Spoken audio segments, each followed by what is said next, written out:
बेटा हम चैप्टर पढ़ रहे हैं, chapter moving charge and magnetism. Moving charge and magnetism, moving charge and magnetism पढ़ रहे हैं बेटा। इसके अंदर दो सेगमेंट चैप्टर के अंदर होते हैं, मैं बता चुका हूं। एक सेगमेंट में हम करंट के कारण मैग्नेटिक फील्ड निकालते हैं, वो पूरा सेगमेंट ओवर हो चुका है जिसमें हम इलेक्ट्रिसिटी से मैग्नेटिज्म को निकालते हैं। ठीक है बेटा, उसके अंदर हमने दो लॉ पढ़े थे। कौन कौन से लॉ थे? बायट-सेवर्ट लॉ और एम्पियर सर्किटल लॉ।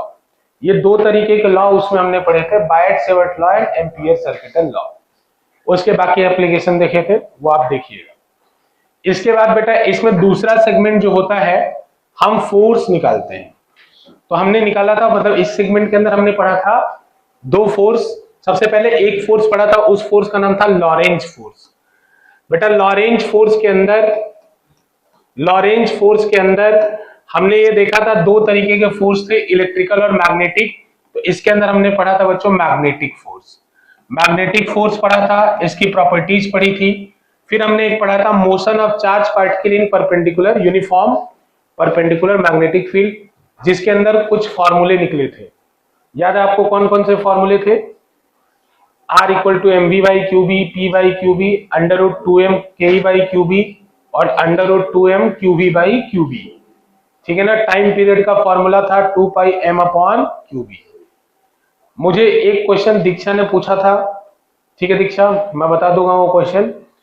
उस क्वेश्चन को मैंने अल्फा टीम के ग्रुप में भी डाला। वो क्वेश्चन चैलेंज क्वेश्चन है, हालांकि मैं आर्यन को बता चुका हूं, लेकिन बाकी जो लोग अल्फा टीम में है उस क्वेश्चन को ट्राई करें। वो चैलेंज क्वेश्चन है, अब उससे पूछ के करोगे तो बता ही देगा तुम लोग को। आर्यन से हुआ नहीं हो, ये क्वेश्चन बहुत डिफिकल्ट है, तो थोड़ा सा उसमें नॉलेज लगेगा। दीक्षा मैं आपको बता दूंगा, ठीक है, अलग से बता दूंगा। देखो इधर ध्यान से, मैग्नेटिक फोर्स के बाद हमने बेटा जो लास्ट टॉपिक पढ़ा था, मैग्नेटिक फोर्स का फॉर्मूला क्या था पता है सबको? मैग्नेटिक फोर्स का फॉर्मूला था Fm is equals to Q into V cross B। बेटा ये एक चार्ज पार्टिकल पे मैग्नेटिक फोर्स था। एक करंट कैरिंग वायर पे मैग्नेटिक फोर्स क्या होता है? Fm is equals to I into L cross B। बेटा इसी का जब स्केलर फॉर्म लिखते तो क्या होता था? ILB sine theta.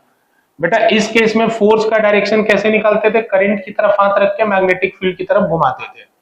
इस केस में फोर्स का डायरेक्शन कैसे निकालते थे? चार्ज की तरफ हाथ रख के, चार्ज इधर मूव कर रहा है उधर हाथ रख के बी की तरफ घुमाते थे। ये सब क्विक रिकैप। फिर जो लास्ट क्लास में पढ़ा था वही मैं आपको बताना चाहता हूं, क्योंकि उसी के ऊपर एक न्यूमेरिकल हमने दिया था, उसी को डिस्कस कर रहे थे। ये था बेटा force between two parallel current carrying wire.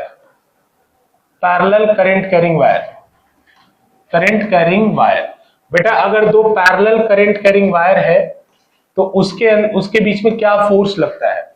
तो इसके अंदर तीन ही चीज था। पहला था बेटा Fm जो चार्ज के ऊपर था, दूसरा था जो करंट के ऊपर था जो लिखा मैंने, तीसरा फॉर्मूला ये वाला बैठता है। इसमें हमने आपको बताया था बेटा कोई भी दो अगर पैरेलल करंट कैरिंग वायर है बेटा तो वो एक दूसरे को अट्रैक्ट करते हैं, और कोई भी जो anti parallel current carrying wire है तो वो एक दूसरे को रिपेल करते हैं। इसीलिए जब पहले जैसे खंभों से जब ट्रांसमिशन होता है तो वायर को जबरदस्ती सेपरेट किया जाता है, नहीं तो वो एक दूसरे में चिपक जाएंगे, क्योंकि करंट सेम डायरेक्शन में फ्लो करता है। तो सेम डायरेक्शन में जब करंट फ्लो करेगा तो दो पैरेलल करंट कैरिंग वायर एक दूसरे को अट्रैक्ट करते हैं। तो बेटा इसमें एक फॉर्मूला है, वो आप सब लोग को याद रखना है। जो लास्ट क्लास मिस कर चुके हैं उनके लिए खासकर जरूरी है कि दो पैरेलल करंट कैरिंग वायर है, मान लीजिए एक में करंट I1 है एक में I2 है, तो इनके बीच में जो फोर्स पर यूनिट लेंथ होगा, इसका फॉर्मूला क्या होता है Rudra? Force per unit length का फॉर्मूला क्या होता है? फोर्स पर यूनिट लेंथ का फॉर्मूला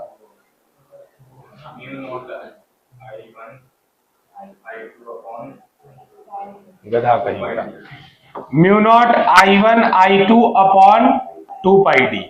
बेटा जो बच्चे एक दो क्लास मिस कर चुके, जैसे इशिता, शायद नंदिनी भी, तो याद रखो बेटा इसके ऊपर न्यूमेरिकल करने वाले हैं। दो करंट वायर है I1 और I2, उसमें करंट जा रहा है और ये एक दूसरे को अट्रैक्ट कर रहे हैं, तो इनमें फोर्स पर यूनिट लेंथ कितना होगा, तो ये होगा, ठीक है ना, mu naught I1 I2 upon 2 पाई डी। ठीक है, अब इसके बाद बेटा लास्ट वाले क्लास वाले न्यूमेरिकल पे आएंगे। जल्दी से जिनको नोट करना है ऑनलाइन में कर लो। आयुष वगैरह हो गया? आयुष हो गया। हाँ ठीक है बेटा, अब इधर ध्यान दो। मैंने लास्ट क्लास में क्वेश्चन दिया था, डेटा बताना। बेटा एक करंट कैरिंग वायर था, इसमें कितना करंट जा रहा था? 2 एम्पियर। बेटा इधर एक स्क्वायर लूप था, स्क्वायर लूप था, इसमें करंट कैसे जा रहा था, कितना जा रहा था? 1 एम्पियर। बेटा ऐसे करंट जा रहा था 1 एम्पियर, ऐसे करंट जा रहा था 1 एम्पियर। ठीक है ना, तो हमने इसका नाम वाम रख दिया था बेटा, नाम जैसे इसका नाम ए रख दिया, ये बी रख दिया, ये सी रख दिया, ये डी रख दिया। तो क्वेश्चन क्या था? देखो मैंने बताया था कि ये वाला सेगमेंट बहुत ज्यादा इंपॉर्टेंट है। Force between two parallel current carrying wire बहुत ज्यादा इंपॉर्टेंट है। एक तो इसका प्रूफ, जो पीछे फॉर्मूला लिखा था उसका प्रूफ, दूसरा बेटा इसमें एक definition, define 1 ampere, define 1 ampere last class में बताया था ना, और तीसरा बेटा न्यूमेरिकल। ये वाला न्यूमेरिकल बार बार रिपीट होगा, ऐसा ही न्यूमेरिकल। बेटा ये स्क्वायर है, आप सब लोग याद रखिएगा स्क्वायर है, और ये वाला डिस्टेंस कितना था बेटा? 10 सेंटीमीटर। ये वाला डिस्टेंस 10 सेंटीमीटर था, और स्क्वायर का साइड कितना था? 20 सेंटीमीटर। स्क्वायर का साइड था बेटा 20 सेंटीमीटर। तो देखो बेटा, अब हमें यहां एनालिसिस करना है। तो अभी इन दोनों वायर को देखो, तो इन दोनों वायर में करंट सेम डायरेक्शन में जा रहा है बेटा, सेम डायरेक्शन में करंट जा रहा है, तो ये एक दूसरे को क्या करेंगे? अट्रैक्ट करेंगे। तो बेटा फोर्स ऑफ अट्रैक्शन इधर होगा F1, इसका नाम दे रहा हूं F1। बेटा इस वायर और इस वायर को देखो, तो इसमें फोर्स ऑफ रिपल्सन लगेगा। क्यों फोर्स रिपल करेगा, क्यों करेगा? क्योंकि बेटा एंटी पैरेलल है, तो इसमें फोर्स लगेगा F2।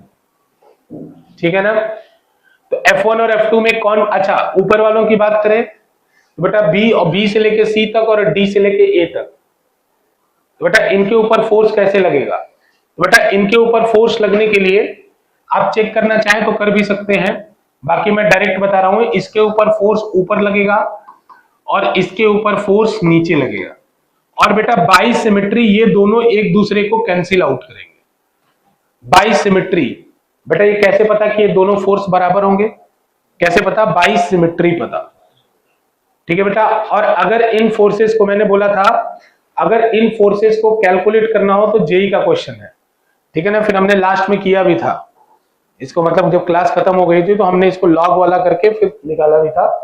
तो बेटा आप चिंता मत करो, बोर्ड में जब आएगा तो ये दोनों एक दूसरे को कैंसिल आउट कर जाएंगे बेटा, क्योंकि इस वाले वायर के ऊपर जितना फोर्स ऊपर लगेगा, इस वाले वायर के ऊपर उतना ही फोर्स नीचे लगेगा। कैसे लगेगा? तो शायद लास्ट क्लास में डायरेक्शन बता चुका था, बता चुका था। अगर चेक करना चाहते हो तो कर लो, लेकिन फिर वही पुराना सारा चीज समझ में आना चाहिए आपको। बायट-सेवर्ट लॉ याद है? बायट-सेवर्ट लॉ क्या कहता है? इस रीजन में मैग्नेटिक फील्ड का डायरेक्शन क्या होगा? तो बेटा इस रीजन में मैग्नेटिक फील्ड का डायरेक्शन कैसे निकालोगे? बायट-सेवर्ट लॉ से। तो बेटा बायट-सेवर्ट लॉ कहता है करंट की तरफ हाथ रखो, जिधर आपको मैग्नेटिक फील्ड चाहिए उधर की तरफ फिंगर को कर्ल करो। तो इधर की तरफ फिंगर को कर्ल किया तो मैग्नेटिक फील्ड अंदर की तरफ आया, तो इस पूरे रीजन में मैग्नेटिक फील्ड किधर होगा? अंदर, into the plane of paper. फिर बेटा अभी आज आपको एक फॉर्मूला पढ़ाया, Fm इक्वल टू क्या होता है? I into L cross B. तो बेटा किसी भी करंट कैरिंग वायर पे फोर्स किस डायरेक्शन में लगेगा वो इस बात पे डिपेंड करेगा कि करंट की तरफ हाथ रखो और मैग्नेटिक फील्ड की तरफ घुमाओ। तो करंट किधर जा रहा था? यहां, इधर, और मैग्नेट करंट जा रहा है बेटा इधर, और मैग्नेटिक फील्ड किधर है? अंदर। तो बेटा अगर कर्ल करोगे तो फोर्स किधर आएगा? ऊपर। सिमिलरली यहां चेक करो बेटा, मैग्नेटिक फील्ड है अंदर, करंट कैरिंग वायर है इधर, कर्ल करोगे फोर्स किधर आएगा? नीचे। तो बेटा ये दोनों फोर्स इक्वल एंड अपोजिट होंगे, बाई सिमेट्री इक्वल होंगे, कैंसिल आउट हो जाएंगे। तो no need to calculate the force on BC and AD, करना ही नहीं है। तो अब आपको अगर नेट फोर्स निकालना है, अच्छा बच्चों बताओ F1 और F2 में से कौन बड़ा होगा? F1 और F2 में कौन बड़ा होगा? F1 बड़ा होगा। क्यों? क्योंकि बेटा फोर्स पर यूनिट लेंथ का फॉर्मूला क्या होता है? Mu naught I1 I2 upon 2πd। तो बेटा जिस पैरेलल वायर के बीच में डिस्टेंस कम होगा, इनवर्सली प्रोपोर्शनल है ना बेटा, उनके बीच में फोर्स क्या होगा, ज्यादा। तो बेटा F1 will be greater than F2।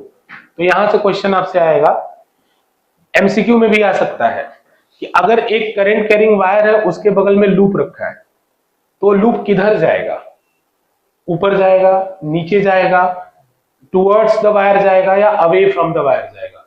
तो बेटा ये टुवर्ड्स द वायर जाएगा। टुवर्ड्स द वायर समझ रहे हो ना क्यों जाएगा, क्योंकि F1 बड़ा है, F2 छोटा है, ऊपर नीचे वाले कैंसिल हो गए तो उधर जाएगा ही नहीं। लेकिन बेटा सावधान, रट मत लेना। क्यों बेटा, मैं डायरेक्शन उल्टा भी तो कर सकता था, इसका डायरेक्शन नीचे कर दूं, इसका डायरेक्शन ऊपर। अब ये वायर कैसे जाएगा, अवे फ्रॉम, क्योंकि तब ये फोर्स ऐसे लग जाएगा ना और ये वाला फोर्स ऐसे हो जाएगा, क्योंकि बेटा यहाँ एंटी पैरेलल हो गया ना, तो उस समय अवे फ्रॉम द वायर लगेगा। तो बुद्धि पूरा सोच समझ के, ऐसा नहीं, बाकी मोस्ट ऑफ द केसेस में यही आएगा। एक लूप है, करंट कैरिंग वायर के बगल में रखा है, तो उसके ऊपर नेट में फोर्स किधर लगेगा, वायर की तरफ। समझ में आ रहा है बच्चों, वायर की तरफ फोर्स लगा, याद रखोगे। अब इस फोर्स को चलो निकालते हैं। तो बेटा नेट फोर्स F नेट किसके इक्वल होगा, F नेट इक्वल होगा F1 माइनस F2 के, F1 माइनस F2 के। तो फटाफट कर लेते हैं बेटा, F1 कितना होगा, mu naught I1 I2 upon 2πd1 into L। बेटा L क्या है, L यहाँ पे इस स्क्वायर का साइड है। बोलोगे सर अभी तो फॉर्मूला ये बताया था, ये L कहां से आ गया, बेटा इसको उधर भेज दो, क्योंकि ये फोर्स पर यूनिट लेंथ का फॉर्मूला है, फोर्स का फॉर्मूला नहीं है। तो ये बताता है बेटा यूनिट लेंथ पे कितना फोर्स है, तो 20 सेंटीमीटर के लेंथ पे कितना फोर्स होगा, तो मल्टीप्लाई कर दो 20 minus mu naught I1 I2 upon 2πd2 into L। बेटा L दोनों में सेम क्यों रख रहा हूं, क्योंकि इस वायर का जो लेंथ है वही इस वायर का लेंथ है। समझ में आ रहा है बेटा, वैल्यू फिल करो, क्वेश्चन खत्म करो। तो वैल्यू फिल करोगे, म्यू नॉट की वैल्यू कॉमन ले लो, ले सकते हो जो भी। बेटा mu naught I1 I2 upon 2π into L चाहो तो कॉमन ले लो, अंदर क्या बचेगा, 1 upon d1 minus 1 upon d2। सब वैल्यू फिल करो बेटा। म्यू नॉट की वैल्यू कितनी होती है, 4π इंटू 10⁻⁻⁷। I1 की वैल्यू उस वायर का मान लो 2 एम्पियर, I2 का वैल्यू कितना होगा 1 एम्पियर, और बेटा L की वैल्यू कितनी है, L को सेंटीमीटर में रखना है। आप अच्छी हैबिट बनाइए, तो 20 इंटू 10⁻⁻²। अब बेटा नीचे क्या आया 2π, नीचे आया 2π, अंदर ब्रैकेट में कितना आएगा 1/d1, 1/d1। तो d1 कितना है बेटा, d1 मतलब distance between these two parallel lines कितना है 10 सेंटीमीटर। तो d1 कितना आएगा 10 इंटू 10⁻⁻² आएगा ना। और फिर बेटा इसको देखो माइनस 1 अपॉन d2, d2 कितना है, इन दोनों पैरेलल वायर के बीच में डिस्टेंस, बेटा CD और इस वायर के बीच में डिस्टेंस कितना होगा 30 होगा, CD और इस वायर के बीच में डिस्टेंस 30 होगा। तो लिख दो 1 अपॉन 30 इंटू 10⁻⁻²।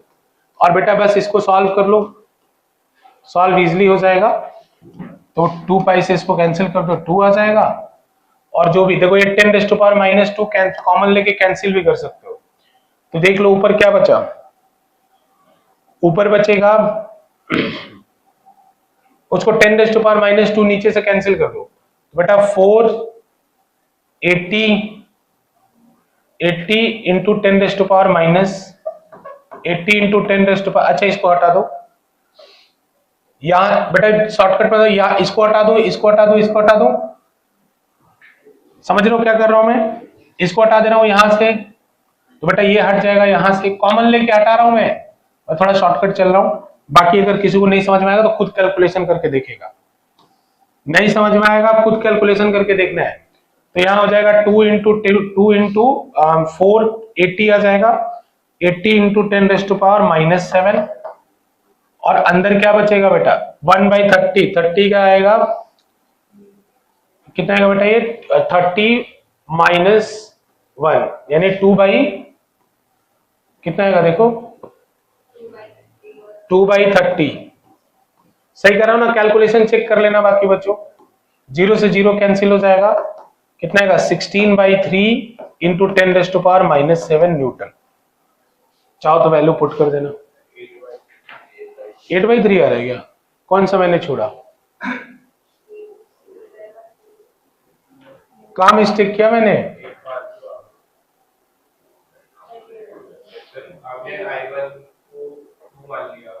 हाँ I1 तो I2 तो 2 है। कितना आंसर आ रहा है? यही आ रहा है। अरे ये सही है, ये सही है। गधा कहेगा मुझे डाउट में डालता है। अरे सही है ये,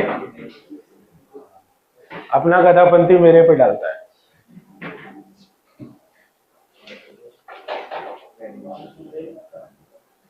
ठीक है बेटा, बेटा तरीका याद रख लो। स्क्वायर की जगह क्या आएगा फिर? रेक्टेंगल। स्क्वायर की जगह नहीं दिख रहा है, मैं छोटा कर दे रहा हूं। स्क्वायर की जगह क्या आएगा? रेक्टेंगल। ध्यान रखना, तो भी आपको सेम काम करना है। ठीक है, खुद कर लोगे ना?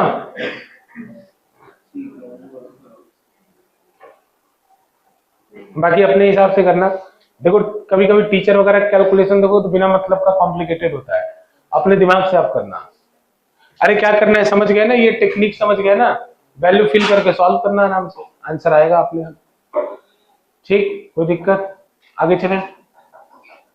देखो ये क्वेश्चन कई बार आ चुका है एग्जाम में, तो ये कंफर्टेबल। नेक्स्ट,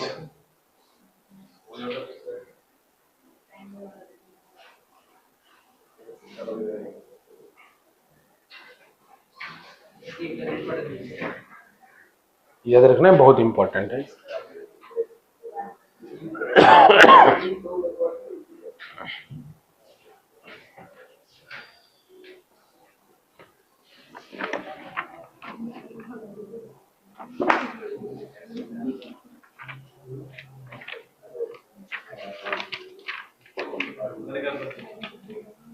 डन बेटा,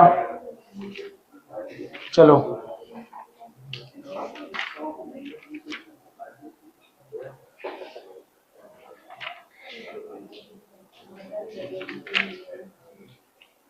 बेटा एक टॉपिक होता है, उसको हम लोग कहते हैं वेलोसिटी सिलेक्टर।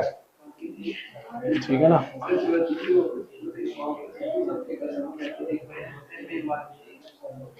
चलो ठीक है, अगला लिखो बेटा।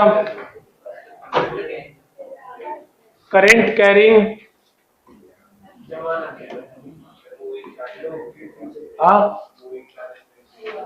Moving charges in variable. बोलो बोलो, नहीं बोलो।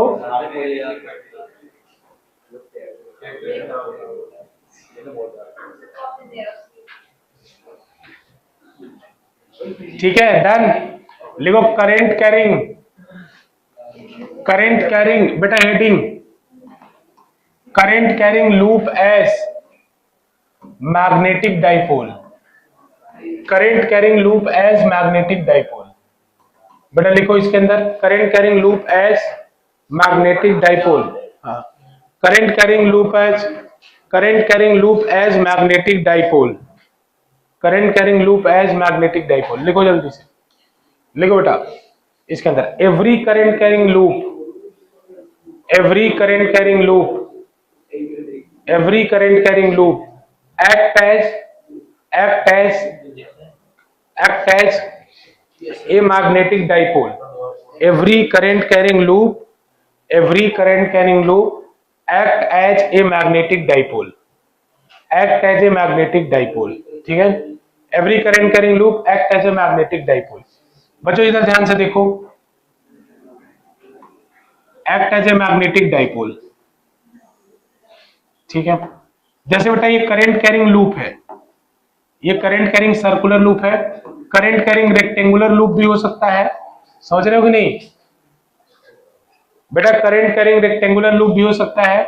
तो अगर करंट यहाँ पे किस डायरेक्शन में फ्लो कर रहा है, किस डायरेक्शन में फ्लो कर रहा है? Anti clockwise. तो बेटा मैंने एक रूल पढ़ाया था, क्लॉक रूल। क्लॉक रूल कहता है कि करंट जब एंटी क्लॉकवाइज डायरेक्शन में फ्लो करे तो इधर कौन सा पोल बनता है? North pole. और करंट जब क्लॉकवाइज डायरेक्शन में फ्लो करे तो इधर कौन सा पोल बनता है? South pole. और मैंने ये भी बताया था कि जब कोई चीज घूमती है तो एक डायरेक्शन से देखोगे तो वो क्लॉकवाइज दिखेगा, तो उसी को उल्टा करो, जैसे आपको एंटी क्लॉकवाइज दिख रहा होगा शायद, तो इसी को उल्टा करोगे तो दूसरे साइड से आपको क्या दिखेगा, जैसे अगर इधर से क्लॉकवाइज दिख रहा है तो उल्टा करने पे क्या दिखेगा, एंटी क्लॉकवाइज। तो बेटा ये दोनों फ्लिप फिगर है, मतलब इधर से अगर एंटी क्लॉकवाइज दिख रहा है तो उधर से क्लॉकवाइज दिखेगा।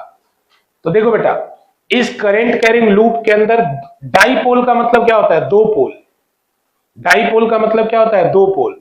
तो इस लूप के अंदर दो पोल हैं कि नहीं है, दो पोल हैं। कैसे बेटा, इधर कौन सा पोल है, नॉर्थ, तो इसके ठीक पीछे कौन सा पोल होगा, साउथ। समझ में आ रहा है, तो दो पोल बन गए कि नहीं। तो हर कॉइल जो होगा उधर जिधर करंट एंटी क्लॉकवाइज फ्लो करेगा उधर नॉर्थ बनेगा, उसके ठीक पीछे क्लॉकवाइज फ्लो करेगा साउथ बनेगा, होगा ही होगा ऐसा। तो हर करंट कैरिंग लूप किसकी तरह बिहेव करता है, मैग्नेटिक डाईपोल, डाई मतलब दो, मैग्नेटिक डाईपोल की तरह बिहेव करता है। तो बेटा इसका मैग्नीट्यूड क्या होता है, अगर ये जैसे आपने बेटा इलेक्ट्रिक डाईपोल पढ़ा था ना, तो इलेक्ट्रिक डाईपोल का मैग्नीट्यूड होता था Q इंटू 2a, अगर आप लोगों को याद हो तो, इलेक्ट्रिक डाईपोल का। उसी तरह से मैग्नेटिक डाईपोल का मैग्नीट्यूड क्या होगा, NIA। NIA क्या फुल फॉर्म होता है, नेशनल इन्वेस्टिगेटिंग एजेंसी, ठीक है। NIA, M क्या है, रुद्र, ये स्मॉल m है बेटा, ये क्या है, magnetic dipole moment, magnetic dipole moment. बेटा स्मॉल m क्या है, मैग्नेटिक डाइपोल मोमेंट। बेटा n क्या है, यहां पे नंबर ऑफ टर्न्स, n क्या है, number of turns, number of turns. I क्या है बेटा, करंट, और A क्या है बेटा, एरिया। किसका, एरिया ऑफ लूप, बेटा लूप का एरिया है, एरिया ऑफ लूप। अब जैसे ये सर्कल है तो इसका एरिया क्या होगा, पाई आर स्क्वायर। अगर स्क्वायर होता तो एरिया क्या होता है, साइड का स्क्वायर। समझ में। अब अगर बेटा अगर ये रेक्टेंगल होता तो एरिया क्या होता, L इंटू बी। तो बेटा इस सिचुएशन में यहां पे ए क्या होता है, एरिया ऑफ लूप। समझ में आ रहा है आप लोगों को, क्लियर। अब एक बात बेटा देखो, एम की यूनिट क्या होगी, एम की यूनिट बताओ, एम की यूनिट क्या होगी, एम्पियर मीटर स्क्वायर। तो बेटा एम की, एम क्या है यहाँ पे, मैग्नेटिक डाइपोल मोमेंट लिख चुका हूं वहां। इसकी यूनिट क्या होगी बेटा, इसकी यूनिट होगी एम्पियर मीटर स्क्वायर। पर मत कहना, पर मत कहना, एम्पियर पर मीटर स्क्वायर नहीं, एम्पियर मीटर स्क्वायर, ये इसकी यूनिट होगी, ठीक है। Ampere metre square will be the unit, clear. अब बेटा ये m is a vector quantity, magnetic dipole is a vector quantity. कौन सी क्वांटिटी होती है बेटा, वेक्टर। तो वेक्टर है तो इसका मैग्नीट्यूड के साथ क्या क्या होगा, डायरेक्शन भी होगा, डायरेक्शन होगा ना।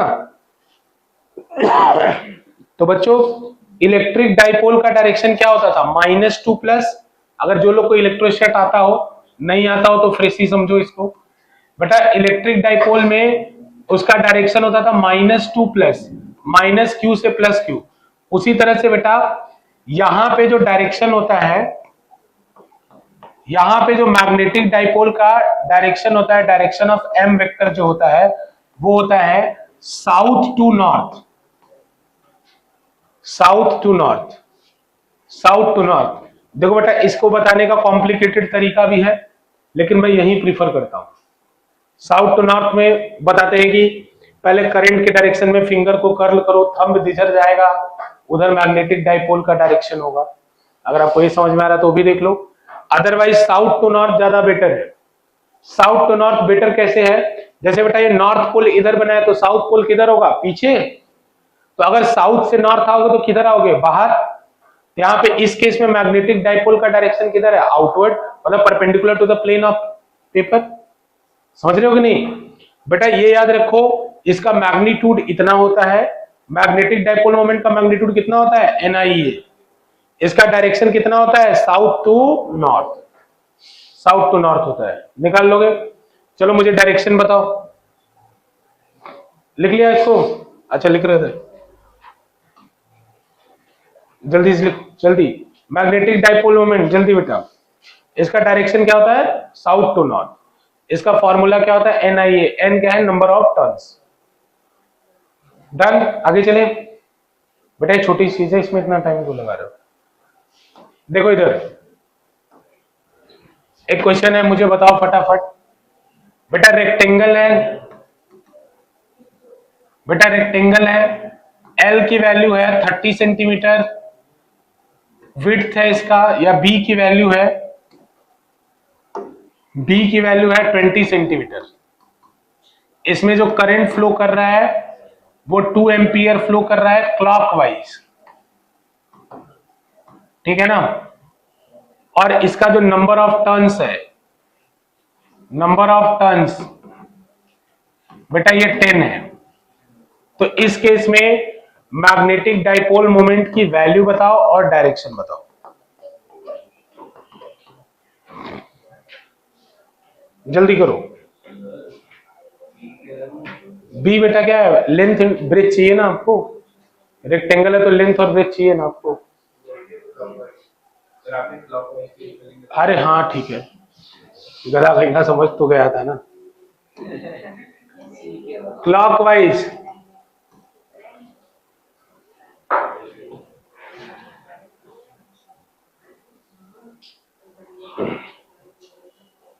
जल्दी करो।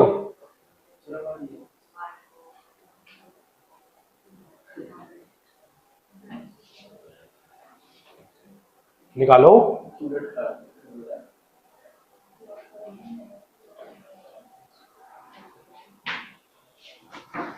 कैलकुलेट करो।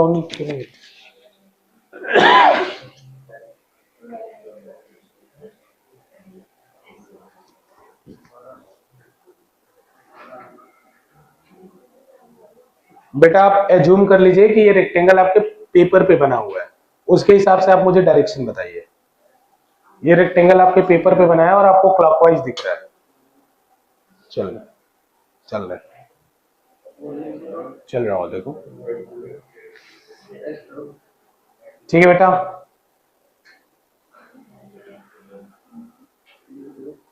करो, आ गया कितना,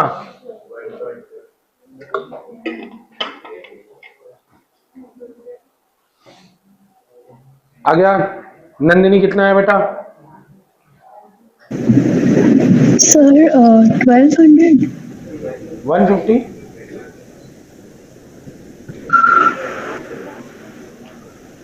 ठीक है बेटा, कोई बात नहीं। और दीक्षा 5000। सर 1.2 आ रहा है। 1.1 आ रहा है,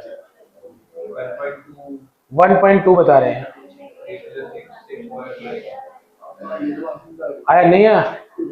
देखो इधर जल्दी देखो बेटा, ये रेक्टेंगल है, इधर देखो, ये समझ में आ जाएगा। ये रेक्टेंगल है बेटा, रेक्टेंगल का लेंथ दे रखा है 30 और ब्रेथ दे रखा है कितना, 20। करंट कैसे फ्लो कर रहा है, क्लॉकवाइज, घड़ी की सुई के जैसे, जैसे घड़ी की सुई चलती है। तो बेटा इस सिचुएशन में मैग्नेटिक डाइपोल मोमेंट की वैल्यू कितनी होगी, नंबर ऑफ टर्न्स कितना है दिया था ना 10, आई कितना है 2। बेटा फॉर्मूला पता है ना कौन सा, NIA बेटा, N10I2 एरिया। एरिया बेटा कितना होगा 30 इंटू 20, लेकिन बेटा ये सेंटीमीटर में स्क्वायर में हुआ, ये सेंटीमीटर स्क्वायर में हुआ, मीटर स्क्वायर में करने के लिए 10⁻⁻⁴। बेटा सेंटीमीटर स्क्वायर में हुआ ना, तो सेंटीमीटर को मीटर में बदलने के लिए 100 से डिवाइड करते हो, तो 100 से 2 बार डिवाइड करना पड़ेगा ना, तो 2 बार डिवाइड करना होगा, तो ये होगा। अब सॉल्व कर लो।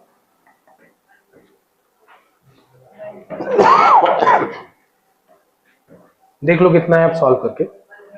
बेटा 3 जीरो दिख रहे हैं, 3 जीरो दिख रहे हैं, तो 10⁻⁻1 बचेगा, और 4 है तो 1.2 आएगा। 1.2 यूनिट बताओ, एम्पियर मीटर स्क्वायर। डायरेक्शन बताओ,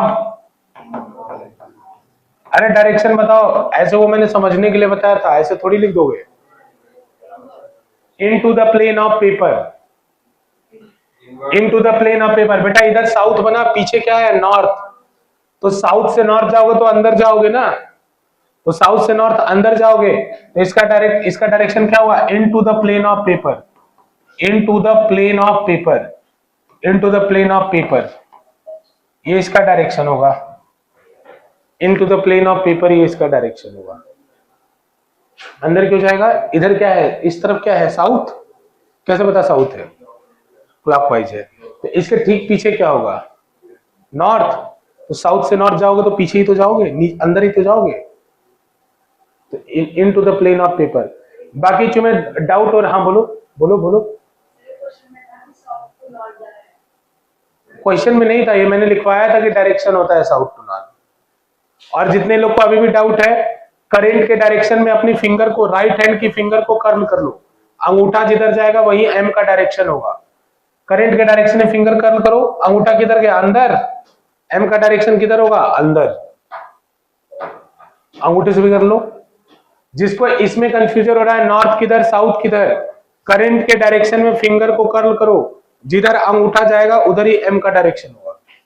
तो बेटा कर्ल करोगे अंगूठा अंदर जाएगा तो एम का डायरेक्शन अंदर होगा। दोनों तरीके से देख लो, जैसे आपकी इच्छा। बच्चों डन, आगे चले। नेक्स्ट टॉपिक लिखो, force on A current carrying loop, force on A current carrying loop, force on A current carrying loop inside, sorry torque लिख लो बच्चों, टॉर्क, टॉर्क लिख लो बच्चों।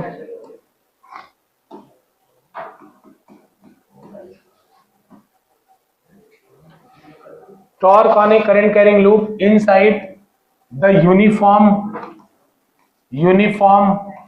Magnetic field, inside the uniform magnetic field, inside the uniform magnetic field. ठीक है, torque on A current carrying loop inside the uniform magnetic field. ठीक है बेटा, तो देखो इधर यूनिफॉर्म मैग्नेटिक फील्ड ड्रॉ कैसे करते हैं, ऐसे करते हैं बेटा, parallel and equidistant line, line parallel होनी चाहिए और इक्विडिस्टेंट होनी चाहिए, इक्वल डिस्टेंट पे होनी चाहिए।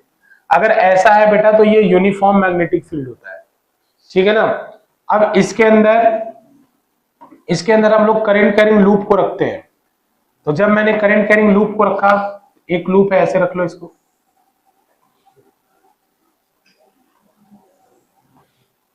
करंट इसमें ऐसे जा रहा है,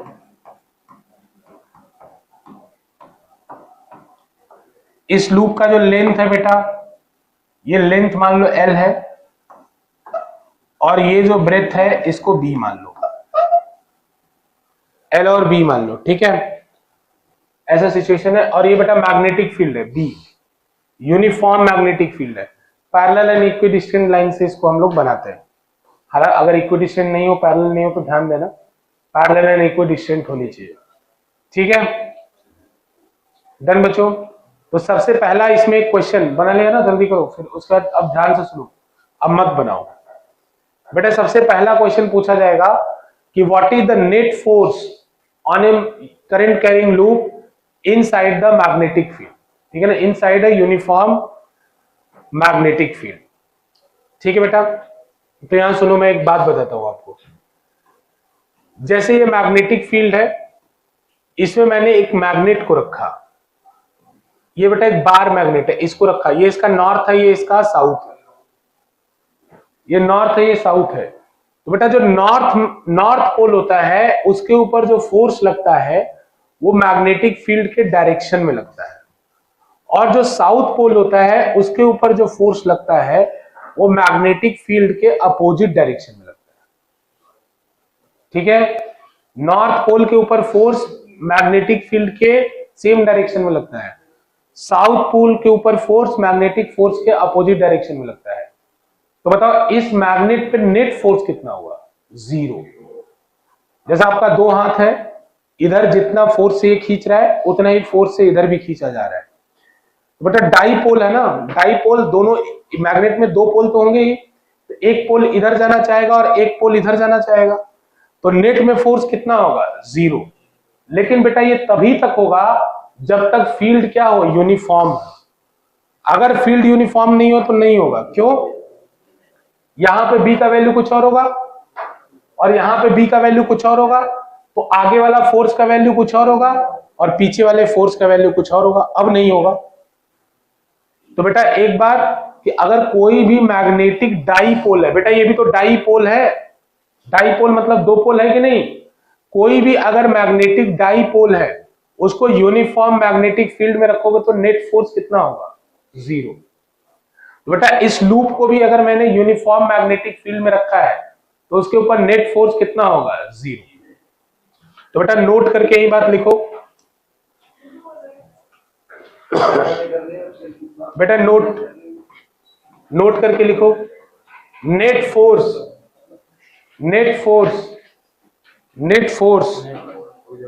बेटा नोट करके बात लिखो, net force on a dipole, net force on a dipole in uniform magnetic field, net force on a dipole in uniform magnetic field is always 0। बेटा ये याद रखना है, एमसीक्यू के लिए काम आएगा। बेटा uniform magnetic field is always 0। Net force on a magnetic dipole in uniform magnetic field is always 0। बेटा मैग्नेटिक डाइपोल का मतलब समझ रहे हो ना, करंट कैरिंग लूप भी क्या है, मैग्नेटिक डाइपोल ही तो है। Net force on a magnetic dipole in uniform magnetic field is always 0। बेटा करंट कैरिंग लूप भी कैसा है, यूनिफॉर्म ही है। अच्छा एक और बात सुनो, अब वो आपको कंफ्यूज करेगा, इधर मेरी बात सुनना ध्यान से। अब कंफ्यूज कैसे करेगा, बोलेगा कि एक सेमी इस तरह से लूप है, सेमी सर्कुलर, इसमें करंट जा रहा है, इसके ऊपर नेट फोर्स बताओ कितना होगा। बोलेगा कि एक सेमी सर्कुलर, क्वेश्चन ऐसे कि बेटा एक semi circular current carrying loop है, यूनिफॉर्म मैग्नेटिक फील्ड में रखा है, इसके ऊपर नेट फोर्स कितना होगा, कितना होगा। सेमी सर्कुलर है, फुल सर्कल नहीं है, सेमी सर्कल है। सेमी सर्कल है तो यूनिफॉर्म मैग्नेटिक फील्ड में इसके ऊपर नेट फोर्स कितना होगा,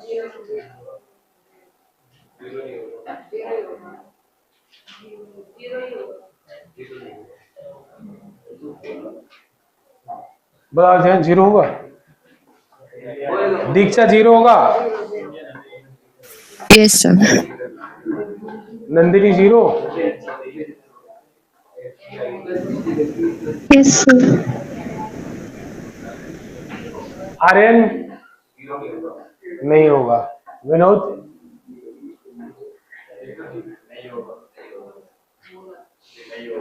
पोलराइजिंग तुम्हारे ऊपर इफेक्ट जा रहा है, बगल में बैठा है तुम्हें। हाँ आदित्य, ऋषभ, बेटा जब मैंने लिखवा दिया तो तुम संशय क्यों, बेटा मैंने ये थोड़ी लिखवाया है कि सर्कुलर लूप होगा तभी 0 होगा। मैंने लिखवाया था क्या, मैंने तो बोला डाइपोल होना चाहिए, इसमें डाइपोल नहीं बनेगा। बेटा कैसा भी लूप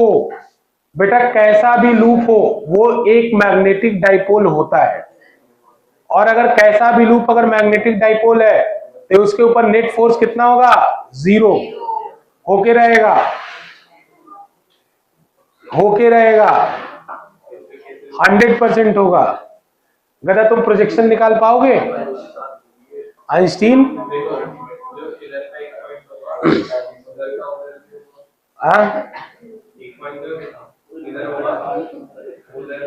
हाँ सुनो, अरे रुको तो सही, हवा में चल रहे हो, हवा में उड़ रहे हो, समझ गए, समझाने से पहले समझ गया।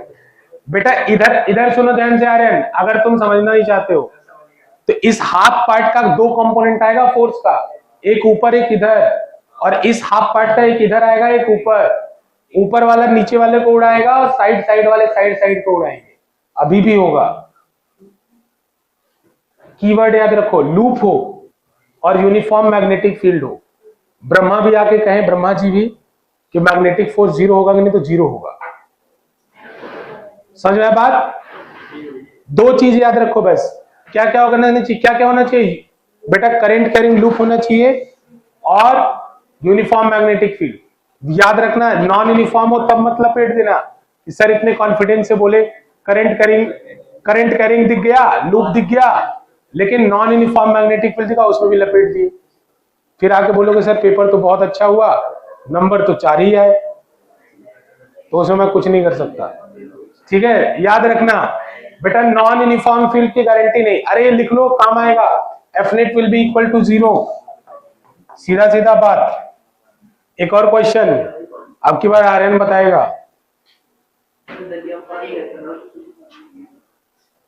गधा पे बताएगा एक और क्वेश्चन अभी। अच्छी बात है, बहुत अच्छी बात है, उसने दिमाग तो लगाया। चलो ठीक है, डन।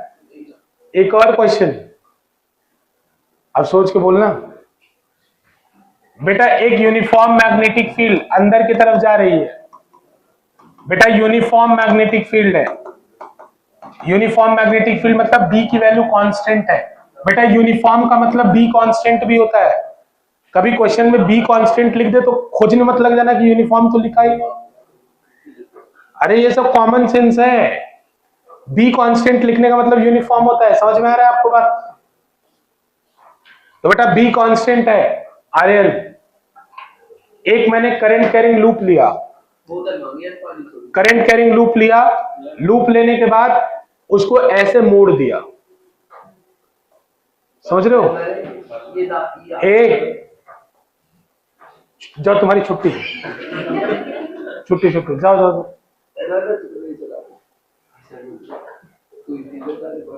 ठीक है ना, इसको ऐसे ऐसे करके मोड़ दिया।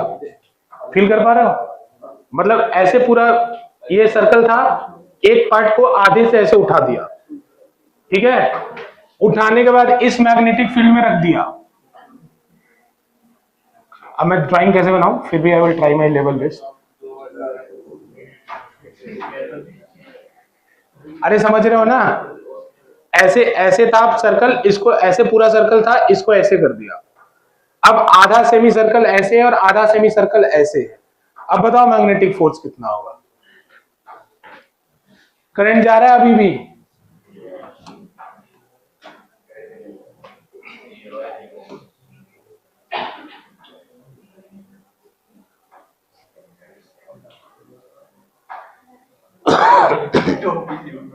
हाँ हाँ, टोपी वगैरह कहीं इतना अच्छा मैंने 3D आर्ट दिखाया, मजाक उड़ा रहे हैं मेरा। हाँ सही बोल रहे हो, इसीलिए उसको याद आया।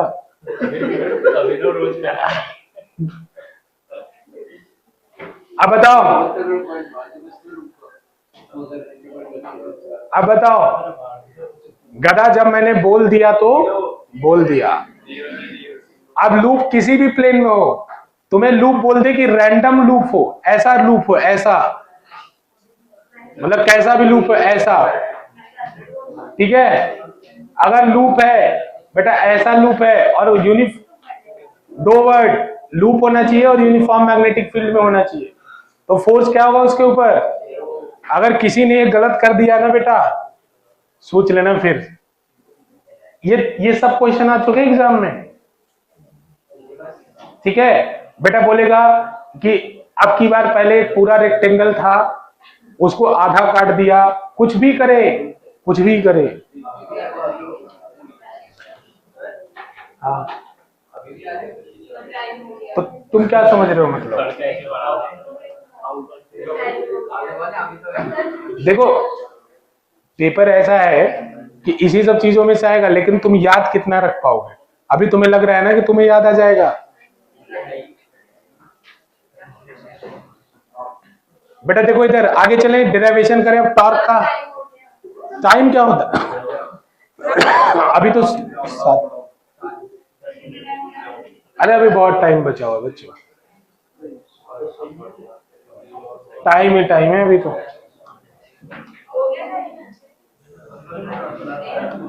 इधर देखो ध्यान से,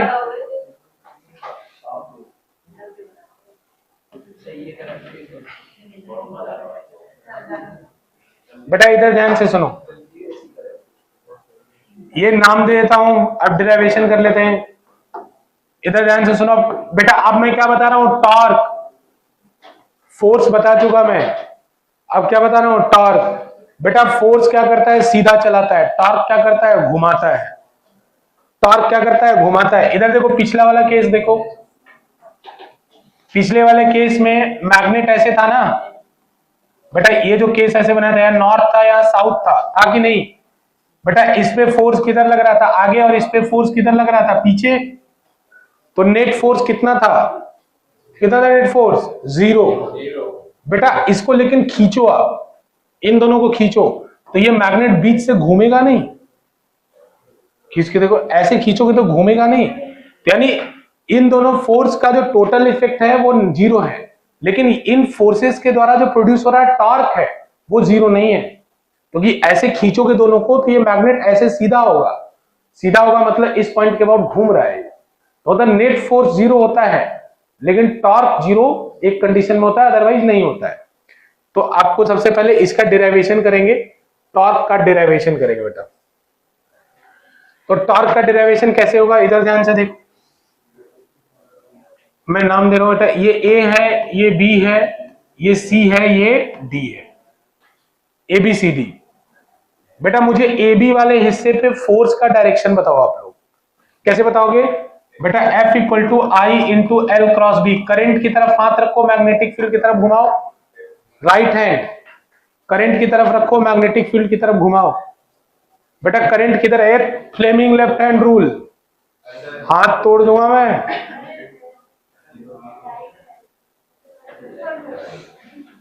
तुम फ्लेमिंग लेफ्ट हैंड रूल क्यों लगा रहे हो, मैंने मना किया है ना फ्लेमिंग लेफ्ट हैंड रूल लगाने को। सही आएगा लेकिन मत लगाओ बेटा, फ्लेमिंग लेफ्ट हैंड रूल भी होता है लेकिन मत लगाओ ना, वो 10 तक लगाना है, उसके बाद नहीं लगाना है। सही क्वेश्चन पूछा है तुमने, सुने था ध्यान से। फ्लेमिंग लेफ्ट हैंड रूल लगाने को मैं क्यों बोलता हूं, ये टॉपिक 10th में भी था कि force on A current carrying conductor inside a magnetic field. लेकिन बेटा जो फ्लेमिंग लेफ्ट हैंड रूल है वो तभी लग सकता है जब मैग्नेटिक फील्ड और करंट कैरिंग वायर एक दूसरे के 90 डिग्री पे हो। लेकिन अब जब आप 12th में आ गए तो ऐसा जरूरी थोड़ी है कि करंट कैरिंग वायर और मैग्नेटिक फील्ड 90 डिग्री पे हो। अब लगाओ फ्लेमिंग, लगाओ फ्लेमिंग।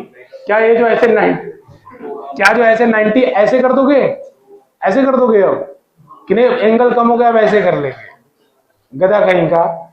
इसीलिए बोला कि उसका डिसएडवांटेज क्या है कि वो तभी लगता है जब ये दोनों 90 पे है। इसीलिए बोला जाता है कि जब आप 12th में आते हैं तो क्रॉस रूल फॉलो कीजिए। क्रॉस रूल देखो, करंट का डायरेक्शन क्या हुआ, करंट की तरफ हाथ रखो, बी की तरफ घुमाओ, किधर आएगा फोर्स, अंदर। तो इस सिचुएशन में भी तो निकाल सकता हूं ना मैं, अब फ्लेमिंग यहां नहीं लग सकता। फ्लेमिंग तो बच्चों को पढ़ाया जाता है।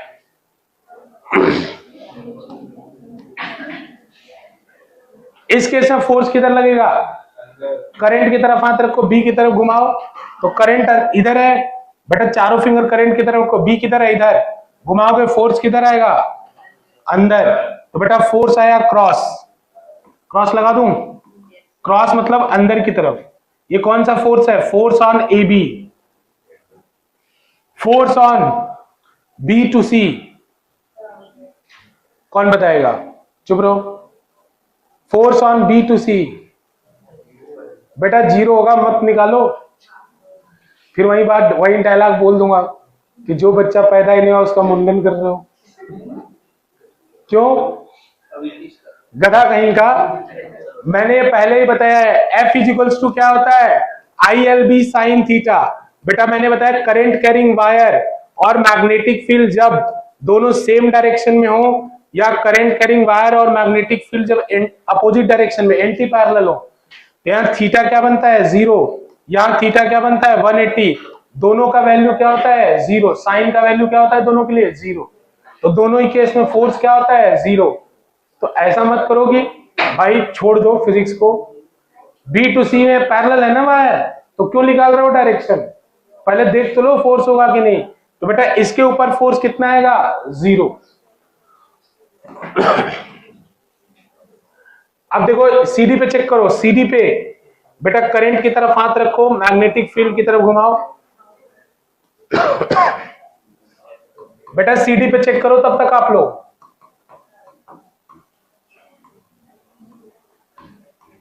चेक करो सीडी पे, नहीं आया?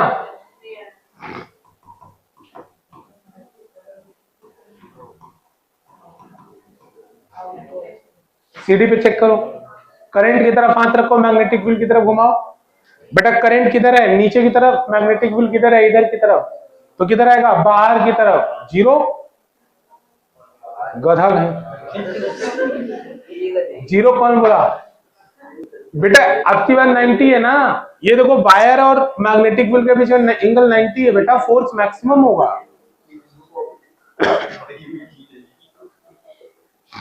तो फोर्स किधर आएगा? बाहर की तरफ। रिशिता डीए पे फोर्स बताओ। डीए पे फोर्स 0 होगा, पता है ना सबको?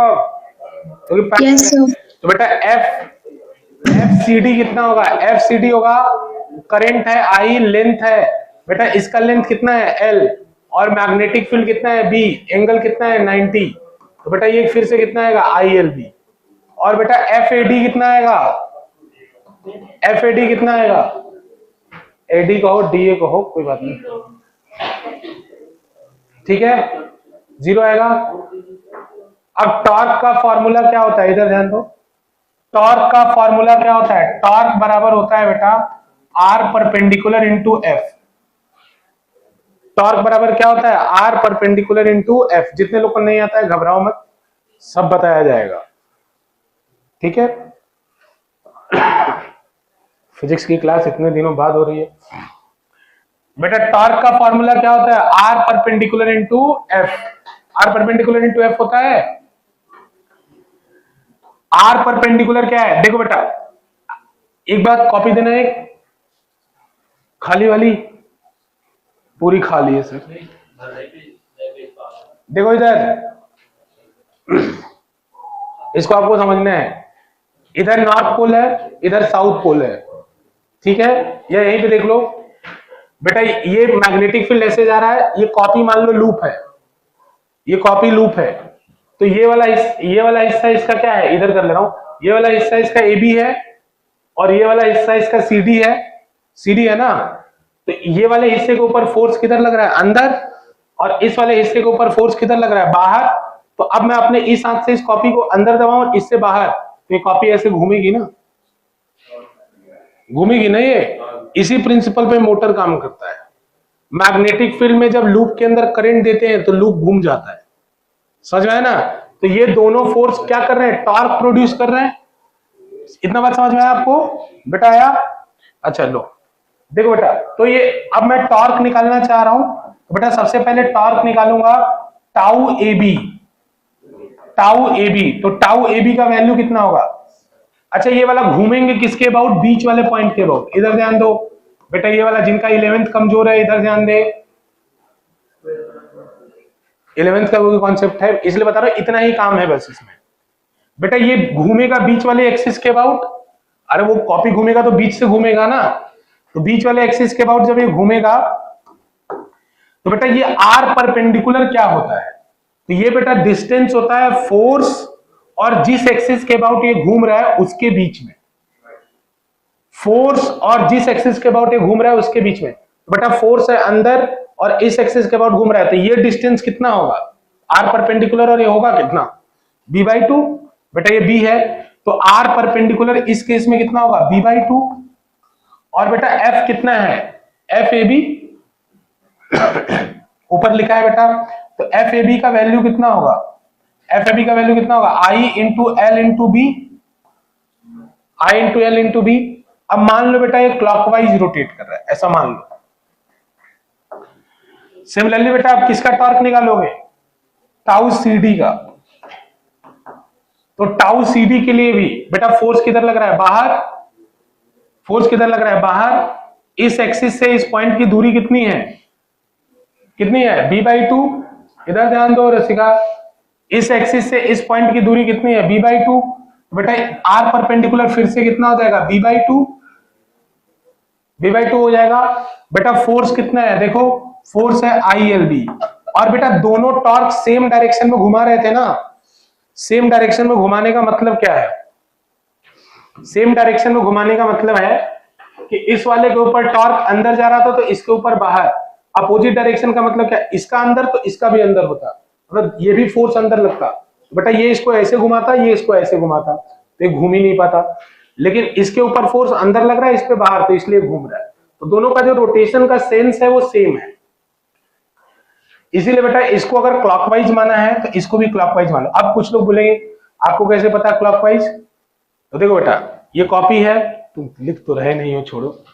देखो इधर ये कॉपी है, जब बेटा मैं इसको ऊपर से देखूं तो मुझे अगर ये क्लॉकवाइज दिख रहा है तो नीचे से देखने पे क्या दिखेगा, एंटी क्लॉकवाइज। तो कोई भी डायरेक्शन मान लो सेम आएगा, ठीक है ना। अब इन दोनों के लिए नेट टॉर्क निकालो बेटा, बस हो गया। देखो नेट टॉर्क निकालो, टाउ नेट। तो टाउ नेट कितना आएगा बेटा, टाउ AB, दोनों का डायरेक्शन सेम है, ये वेक्टर है। वेक्टर को मैं डायरेक्ट कैसे जोड़ रहा हूं, क्योंकि दोनों का डायरेक्शन सेम है। तो बेटा दो फोर्स, एक फोर्स 10 न्यूटन का, एक फोर्स 20 न्यूटन का, एक ही डायरेक्शन में लग रहा है, तो उसको मैं डायरेक्ट 30 लिख सकता हूं ना, क्योंकि डायरेक्शन सेम है। तो बेटा tau AB plus tau CD, बेटा आप डायरेक्ट ऐड कर दो, टाउ CD है, डायरेक्ट ऐड करो, ऐड करोगे तो होगा B/2 प्लस B/2 बचेगा। बेटा बाकी सब कॉमन ले लो, ILB कॉमन ले लो, इंटू ILB। बेटा दोनों में B/2 था ना, हाँ बोलो कौन बोला, उल्टा हो जाएगा, तुम फील नहीं कर पा रहे हो, क्लास के बाद फील कराएंगे। अरे बता देंगे गधे, थप्पड़ मार दो तुम लोगों को।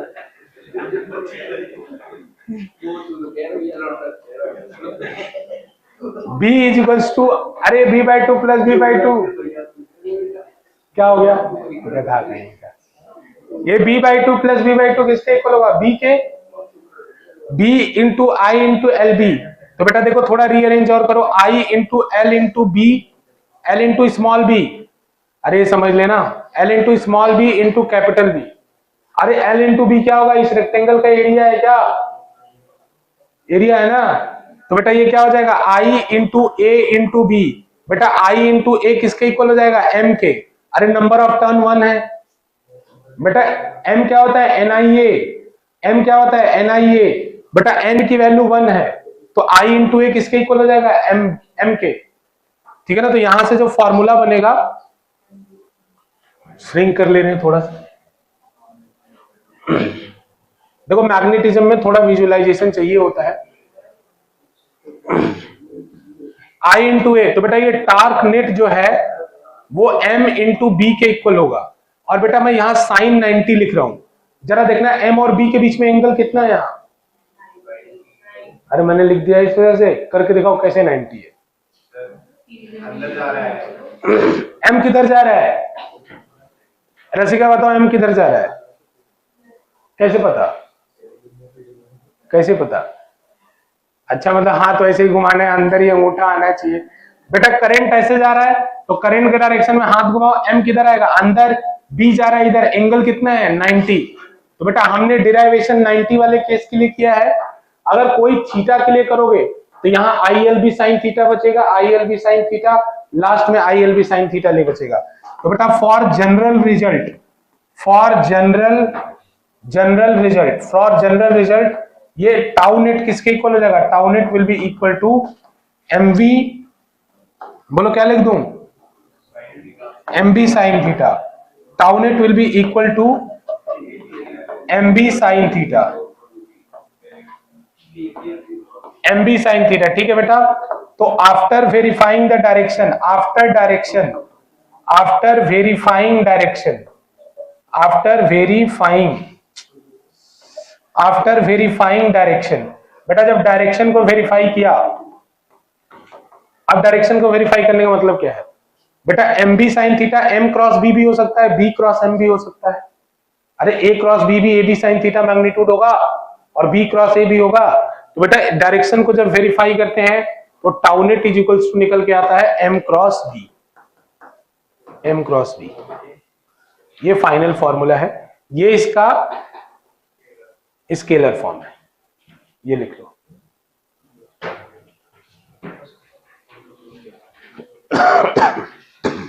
लिख तो लो, कहां जाके करोगे, घर पे जाके तो पढ़ना ही नहीं है, यहीं पढ़ लो।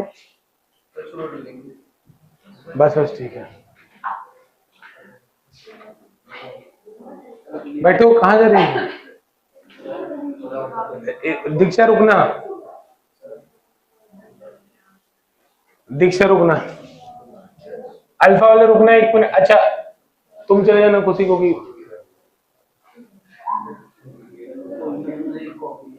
देख लो। ये फोटो खींच रही है ना, ये बता रही है कि सर मैं लिख लूंगी, कभी नहीं लिखेगी ये।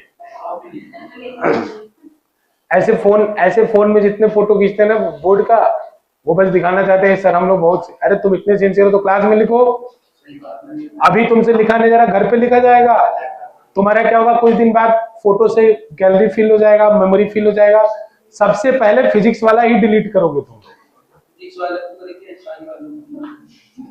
ये बात तुमने सही बोला वैसे, ठीक है, सही बात है। अरे ठीक है, लिख लो इसको। बाकी एक क्वेश्चन है, डिस्कस करना मुद्दे के बाद, फिर बाकी जाओ, बाकी जाओ, बस खुशी जाना है तुमको भी जाओ, तुम वो इंतजार कर रहा हूँ ना। बाकी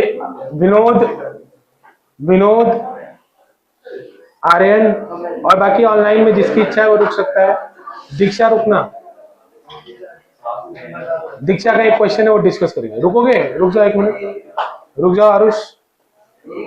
अरे तुम लोग तो जेई वाले हो, जो जेई नीट वाले हैं रुक जाओ, जाओगे, अच्छा जाओ जाओ जाओ, कोई बात नहीं, जो जाना चाहे जाओ, मैं यारकर बाउंसर नहीं देना चाहता। जाओ जाओ जाओ, खुद से जाओ, मैं बाद में बता दूंगा। अरे बैठ, आर्यन तुम्हें नहीं जाना है,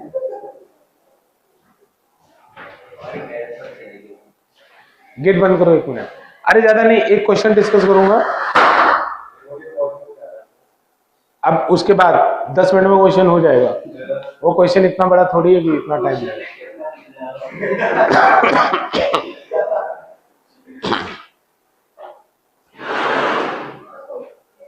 एक मिनट बेटा, बस क्वेश्चन भेज दू। कहाँ भेजा था, ग्रुप में भेजा था? हे भगवान,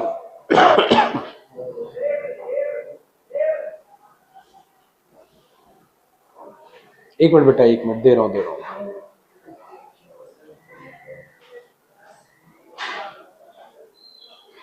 बेटा एक क्वेश्चन कराएंगे बस, वो दीक्षा का डाउट था, फिर हम छुट्टी। दीक्षा वो क्वेश्चन किया मैंने जो भेजा था, दूसरा वाला लूप वाला। सर वो वाला नहीं कर रहा था, वो समझ में नहीं आ रहा, तो वो भी आप एक्सप्लेन कर दीजिए एक बार। बता दूंगा।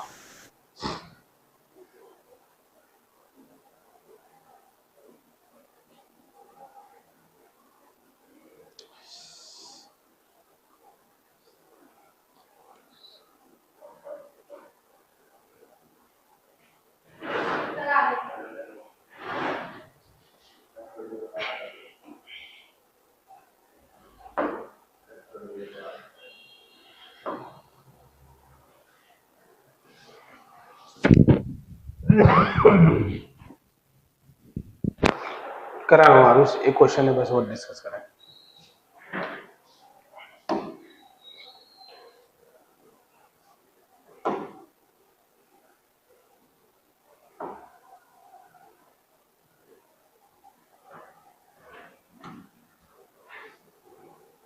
ये है वो क्वेश्चन बेटा, ये क्वेश्चन है। अरे चुप रहा, बता दिया मैंने तो फिर गधा कहीं बस। ये क्वेश्चन है, जो लोग पढ़ने जाते हैं पढ़ लें, फिर उसके बाद मैं बताता हूँ। वैसे बाकी बच्चों ने तो पढ़ ही लिया होगा।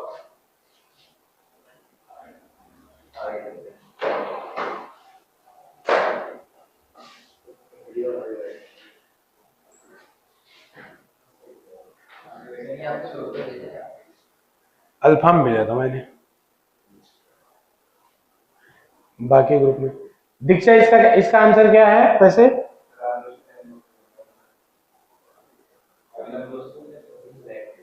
बेटा इसका आंसर क्या है दीक्षा? सर 1 मिनट चेक करके बता रही हूँ। अरे रहने दो तब, मैंने समझा तुम्हें पता है, छोड़ो, क्योंकि हम लोग पहले निकाल चुके हैं इसको। देखो इधर, अरे इधर देखो जल्दी से, इधर इधर इधर, टाइम नहीं है, जल्दी देखो जल्दी, इधर देखो इधर। बेटा क्वेश्चन पढ़ लिया। क्वेश्चन बोल रहा है कि एक चार्ज पार्टिकल है, मास दे रखा है, इनिशियल वेलोसिटी इतनी है, x इक्वल टू 0 से x इक्वल टू l तक एक मैग्नेटिक फील्ड एक्सटेंड कर रही है, और उसके बाद जब वो मैग्नेटिक फील्ड से बाहर निकल रहा है तो उसकी वेलोसिटी इतनी है। अब आपको बताना है मैग्नेटिक फील्ड का डायरेक्शन क्या होगा और उस मैग्नीट्यूड मैग्नेटिक फील्ड का क्या होगा। क्वेश्चन फटाफट देखो। बेटा पहले ड्राइंग बना लेते हैं। तो ड्राइंग बनाएंगे तो ये y है, ये x है। अच्छा बताओ z किधर होगा?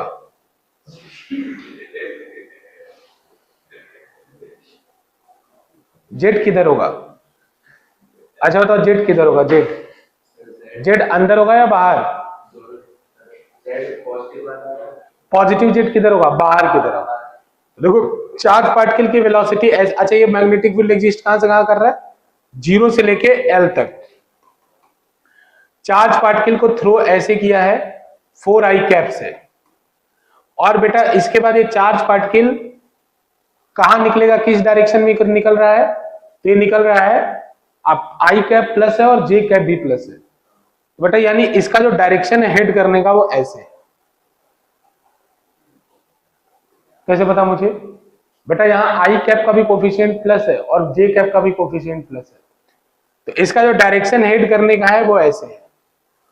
ठीक है, तो बेटा अगर ये ऐसे डायरेक्शन हेड कर रहा है, इसका मतलब ये सर्कुलर पाथ होगी। मैग्नेटिक फील्ड क्या है? यूनिफॉर्म है। बेटा यूनिफॉर्म मैग्नेटिक फील्ड है और v की वैल्यू कांस्टेंट है। कैसे पता? देख लो, इसका भी मैग्नीट्यूड 4 आया, इसका भी मैग्नीट्यूड निकालोगे 4 आएगा। बेटा मैंने पहले ही कहा था कि magnetic force can not change the energy, तो बेटा ये v को तो चेंज कर ही नहीं सकता। तो पहले भी मैग्नीट्यूड 4 था, बाद में भी 4 रहेगा स्पीड का। बेटा इसको निकालोगे तब आपको निकल के आएगा, तो ऐसे आएगा। तो बेटा अगर ऐसा है तो फोर्स कैसे लग रहा होगा? जिससे पार्टिकल इधर मुड़ा होगा, तो शुरू में फोर्स कैसे लगा होगा? v cross b, v cross b, v cross b ऐसे ऐसे लगा होगा। तो यानी बेटा इसका जो मैग्नेटिक फील्ड होगा वो इनवर्ट होगा, क्रॉस होगा, तभी ऐसा पाथ पॉसिबल है। अरे लगातार घूम रहा है ना ये, क्यों? बेटा v की तरफ हाथ रख के b की तरफ घुमाते हैं। हाँ क्यों? अगर अगर अगर सुनो, अगर बाहर जा रही होती तो v इधर था, b ऐसे करता तो ये पार्टिकल इस क्वाड्रेंट में जाता ना, इस क्वाड्रेंट में जाता तो अंदर की तरफ होगा। ठीक है, तो पहली बात इसका मैग्नेटिक फील्ड -z की तरफ होना चाहिए, बाकी दीक्षा कंफर्म करके बताएंगे। ठीक है, -z डायरेक्शन में इसका डायरेक्शन होना चाहिए मेरे अकॉर्डिंग, बाकी दीक्षा कंफर्म करेगा। ठीक है, ये पहली बात क्लियर। दूसरी बात, एक आधा इधर ध्यान दो। दूसरी बात देखो बेटा, ये वेलोसिटी, बेटा ये जब ये एग्जिट कर रहा है मैग्नेटिक फील्ड से, तो ये एक्स एक्सिस के साथ कितना एंगल बना रहा है निकाल सकते हो? कितना एंगल बना रहा है एक्स एक्सिस के साथ, हम निकाल सकते हो। अच्छा एक बात बताओ मुझे, अब क्या निकालना है ये बताओ पहले। मैग्नेटिक फील्ड, तो मैग्नेटिक फील्ड निकालने का क्या क्या तरीका हो सकता है निकालने का? आर निकाल लूं और टाइम निकाल लूं, टाइम पीरियड निकाल लूं। तो टाइम पीरियड में भी बी होता है और आर में भी बी होता है। तो देखो बेटा, इस केस में मुझे टाइम दे रखा है कि इस मैग्नेटिक फील्ड को क्रॉस करने में कितना टाइम लगा। कहां दे रखा है? ये रहा। ठीक है ना, 10 मिलीसेकंड दे रखा है, इससे मैग्नेटिक फील्ड को क्रॉस करने में टाइम लग रहा है। अच्छा दीक्षा, आपको ये -z वाला क्लियर हुआ? Yes sir. अब इसको क्रॉस करने में 10 मिलीसेकंड लग रहा है। अब देखो बेटा, आपको एक बात पता होना चाहिए कि अगर कोई सर्कल तो अगर इस पे 2 टेंजेंट में खींचूं, तो इन टेंजेंट पे जब परपेंडिकुलर खींचोगे तो उनके परपेंडिकुलर जहां इंटरसेक्ट करेंगे, यानी नॉर्मल खींचोगे, वो जहां इंटरसेक्ट करेंगे वहां पे क्या होगा? सेंटर। तो बेटा इससे मैं परपेंडिकुलर खींचूंगा तो परपेंडिकुलर इधर आएगा, ऐसे ऊपर जाएगा। अरे यहाँ पे ऐसे है ना वेलोसिटी, अरे इधर ध्यान दो बेटा, यहाँ वेलोसिटी ऐसे है, इससे परपेंडिकुलर खींचूंगा तो ऊपर जाएगा। यहाँ वेलोसिटी ऐसे है, इससे परपेंडिकुलर खींचूंगा तो ऐसे जाएगा। तो बेटा इधर कहीं जाके कुछ सेंटर होगा इसका, ऊपर कहीं जाके इसका सेंटर होगा। बेटा दीक्षा ये बात समझ में आया? ऊपर सेंटर क्यों होगा? Yes sir. हाँ, क्योंकि वेलोसिटी के परपेंडिकुलर जब खींचोगे, नहीं नॉर्मल खींचोगे, टेंजेंट के परपेंडिकुलर जो होता है उसको नॉर्मल कहते हैं ना, तो जहां नॉर्मल इंटरसेक्ट करते हैं वो सेंटर होता है। अब देखो मेरे पास क्या क्या तरीके थे, टाइम दे रखा है, तो जैसे आर्यन की तरफ मेरा दिमाग लगता, तो आर्यन ने दिमाग लगाया कि सर वेरी इजी, एफ निकाल लेंगे, फिर उसके बाद कुछ दिमाग लगाने लगा, v equal to u plus at करेंगे, v vector equal to u plus at vector. मैंने थप्पड़ मारा, मैंने कहा ऐसा नहीं कर सकते।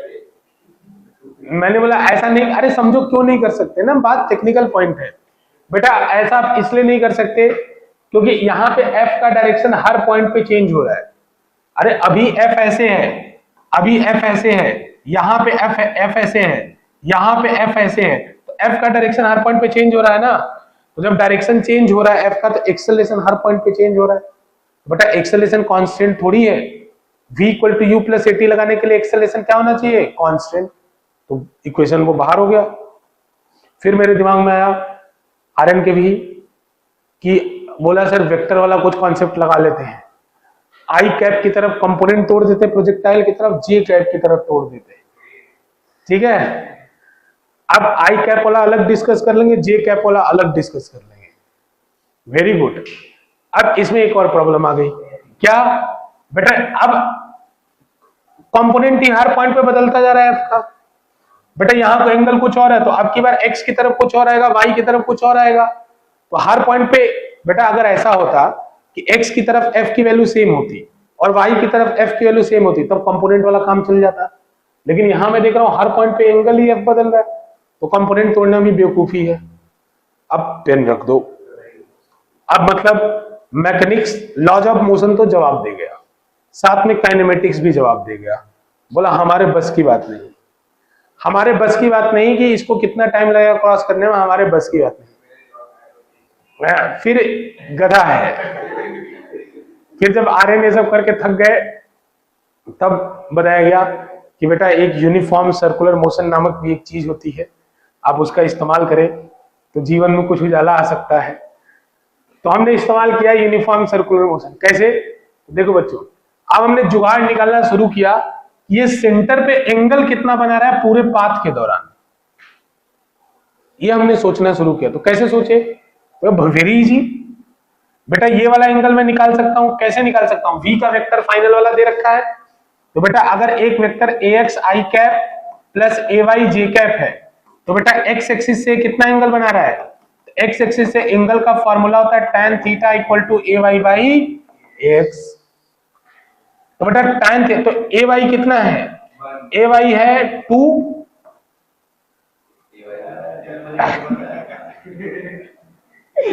कल आर्यन ने बताया था इसको मल्टीप्लाई करके 2/2√3। तो मैंने जब 2/2√3 लिख रहा था, मैंने गधा कहीं का, ये 2 कॉमन है, दोनों में कट जाएगा ना, डायरेक्ट 1/√3। तो अभी कह रहा है कि सर देखो आप फिर वही गाँव। अरे बेटा, तो बेटा 1/√3 हो जाएगा। तो tan थीटा कितना आएगा? आप बताओ, tan थीटा 1/√3 है, थीटा कितना आएगा? बोलो कितना आएगा थीटा? अरे tan थीटा 1/√3 है, ऐसे क्या देख रहे हो? तो थीटा कितना आएगा? 30 डिग्री। तो यानी बेटा ये वाला एंगल कितना हो गया? 30 डिग्री, जो वी एक्स के साथ बना रहा है। तो देखो बेटा, यहां से मैं अगर ये ऐसे लाइन खींचूं, तो बेटा ये 30 है, तो ये 90 माइनस 30 है 60। बेटा ये 60 है, तो ये नॉर्मल है और ये टेंजेंट है, इनके बीच में एंगल 90 होता है। तो ये 30, ये 60, तो ये वापस से कितना? 30। फिर ये अल्टरनेट एंगल है, तो ये कितना हो जाएगा? 30। ट्रायंगल से भी हो जाएगा, ट्रायंगल भी बढ़ा के हो जाएगा। बेटा ये 30 है, ये 60 होगा, ये 90 है, ये 30 होगा। अरे ये 90 हो गया, ये 30 हुआ, ये 60 हुआ, ये 90 हुआ, ये 30 हुआ। दीक्षा इतना आ गया? Yes sir. बेटा इस क्वेश्चन में ना क्वेश्चन करने का मतलब नहीं होता है, क्वेश्चन तो कर ही देगा आदमी, लेकिन आपको ये समझना है कि क्या नहीं करना है।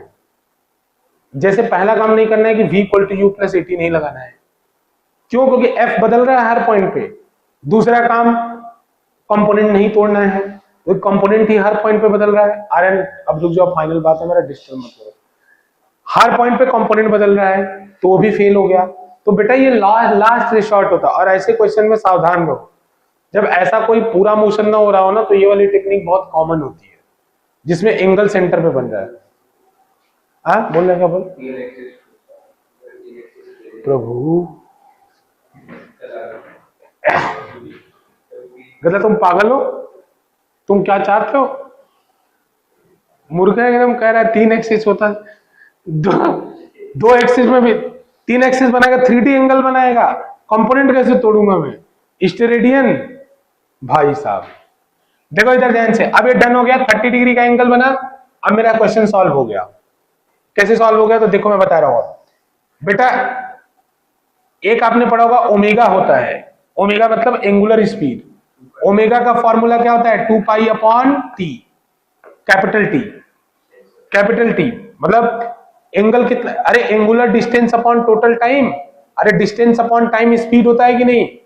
तो एंगुलर डिस्टेंस कितना हो गया? 2 पाई, और कितने टाइम में कवर करता है? टी टाइम में। अरे एक चक्कर टी टाइम में लगाता है ना, तो ये हो गया। तो देखो बेटा, अब इसको 30 डिग्री का एंगल ट्रेवल करने में कितना टाइम लगेगा?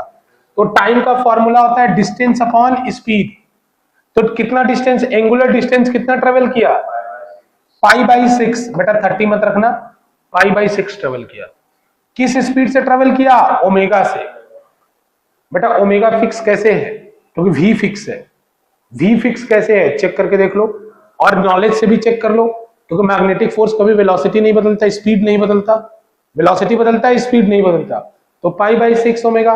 तो देखो बेटा यहां मैं बताता हूं आपको, टी की वैल्यू, अच्छा अब ओमेगा की वैल्यू रख दो, t equal to pi by 6 omega हो जाएगा।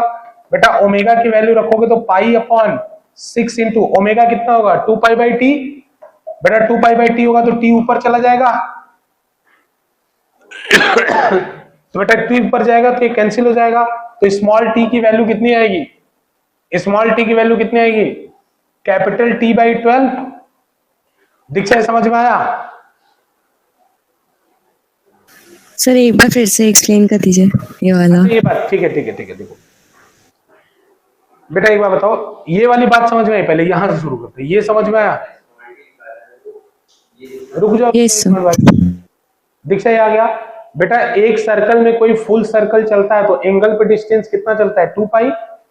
और कितने टाइम में चलता है? कैपिटल टी टाइम में। तो ओमेगा की वैल्यू कितनी होगी? 2 पाई बाई टी। और बेटा ओमेगा कांस्टेंट होता है यूनिफॉर्म सर्कुलर मोशन में, और बेटा बी कांस्टेंट है, तो ये यूनिफॉर्म सर्कुलर मोशन ही होगा। पीछे भी पढ़ चुके हैं हम लोग।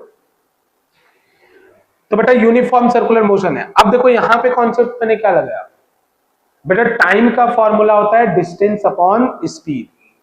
तो वैसे ही टाइम का फॉर्मूला इस केस में होगा angular distance upon angular speed. तो बेटा इस केस में जब ये पार्टिकल इस रेंज को क्रॉस किया तो एंगुलर डिस्टेंस, एंगल पे इसने सेंटर पे कितना एंगल क्रॉस किया? पाई बाई 6, 30 यानी पाई by 6। Diksha clear? Yes sir. हाँ, तो बेटा पाई बाई 6 ट्रेवल किया, और इसका स्पीड तो बदला नहीं ना, तो स्पीड हमने जो पहले निकाला वो वही होगा ओमेगा। मैंने ओमेगा रख दिया। अब बेटा ओमेगा की वैल्यू मैंने टी के टर्म में पुट कर दी, और फिर बेटा देखो टी के टर्म में ओमेगा की वैल्यू पुट की, 2 पाई बाई टी आया, टी ऊपर चला गया। बेटा ओमेगा की जगह 2 पाई बाई टी रखा, टी ऊपर चला गया तो ये टी बाई 12 आया। दीक्षा बताओ सर आगे समझ में। तो बेटा t equal to t by 12 आया। तो t की वैल्यू यहाँ कितनी है? 10 मिली सेकेंड। तो 10 into 10 raise to power minus 3 equal to t by 12। तो बेटा t की वैल्यू कितनी होती है? 2 pi m upon Q b upon 12। तो बेटा 12 को इधर ही भेज दो। अरे ये तो t की वैल्यू रखी ना, 12 इधर भेज दो। बेटा 12 को इधर भेज दो। तो b की वैल्यू कितनी आएगी? कोई फायदा नहीं हुआ।